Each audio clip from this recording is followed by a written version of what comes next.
নারায়ণগঞ্জের একটি রহস্যময় নারী গোষ্ঠী যারা নিজেদের নেকাবি গ্রুপ বা নারায়ণগঞ্জ স্কোয়াড নামে পরিচয় দিচ্ছে, সম্প্রতি সামাজিক যোগাযোগ মাধ্যমে ব্যাপক আলোচনার সৃষ্টি করেছে।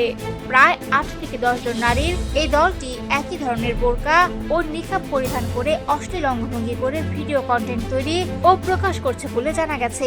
এসব ভিডিও টিকটক সহ বিভিন্ন সামাজিক যোগাযোগ মাধ্যমে ছড়িয়ে পড়ার বিষয়টি নিয়ে অনলাইনে মিশ্র প্রতিক্রিয়া দেখা দিয়েছে।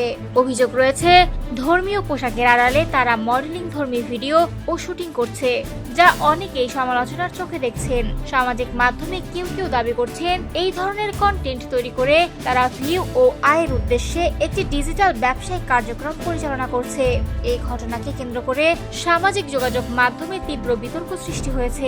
একাংশ মনে করছে এটি ব্যক্তিগত স্বাধীনতা ও কন্টেন্ট ক্রিয়েশনের অংশ, তবে অন্যদিকে অনেকেই বলছেন ধর্মীয় পর্দার মতো সংবেদনশীল বিষয়কে ব্যবহার করে বিনোদনমূলক বা আলোচিত কন্টেন্ট তৈরি করা অনুচিত এবং তা সামাজিক মূল্যবোধকে প্রশ্নবিদ্ধ করছে।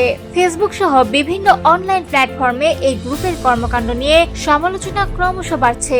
পাশাপাশি তাদের বিরুদ্ধে আইনি পদক্ষেপ নেওয়ার বিষয়েও আলোচনা চলছে বলে জানা গেছে, যদিও এ বিষয়ে এখনো কোনো আনুষ্ঠানিক ঘোষণা পাওয়া যায়নি। এদিকে এই গ্রুপের প্রকৃত উদ্দেশ্য, এর পেছনের পরিচয় এবং এর সংগঠিত কার্যক্রম সম্পর্কে বিস্তারিত তথ্য এখনো স্পষ্ট নয়। বিষয়টি নিয়ে বিভিন্ন মহলে তদন্তের দাবি উঠেছে। স্থানীয় পর্যায়ে এবং অনলাইনে এই ঘটনাটি নিয়ে জনমনে নানা প্রশ্ন ও কৌতূহল তৈরি হয়েছে।